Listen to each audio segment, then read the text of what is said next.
Hello, so this is just a quick tutorial on how to use running stitch markers for crochet. I think I kind of struggled to find any videos on this on YouTube, and so I figured I'd just quickly make one of my own. And I've been finding running stitch markers really useful in that, you know, you don't have to unlock anything like with your regular plastic markers. They're not too likely to be taken out, especially once you start going, you know, once you've got more rows in. They can be handy, for example, to tell what side you're on based on which way they're facing. And for me, for example, I know that if it's going from the front to the back, I know that in this particular one I'm going to increase to the right of that stitch mark or to the left or something like that.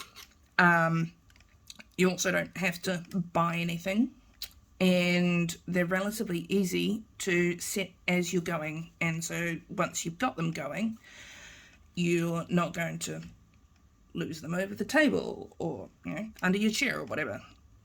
And so I'm just going to crochet up to this point, and so I'm just doing a quick half double herringbone stitch. That's not entirely relevant. So for this, you want the stitch marker to sit under the top stitch, and so for this one I put it just over the working yarn, right?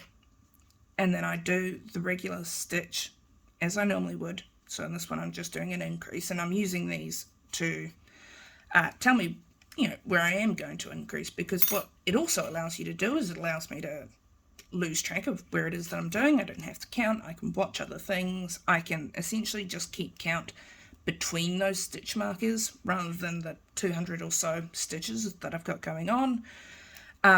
It allows you to also, for example, in this yoke, portion it out into various points, and keep track of where your historical increases were.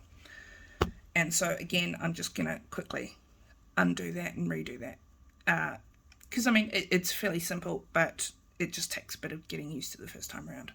So again, just going to quickly do that one. There we go.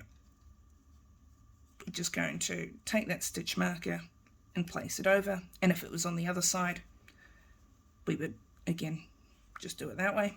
Place it over our working yarn under the top loop and crochet as normal.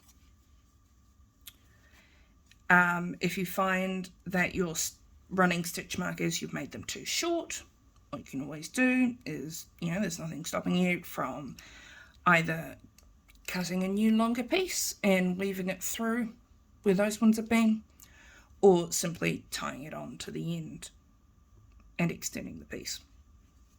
And so that is running stitch markers. They are well worth it. Thank you very much.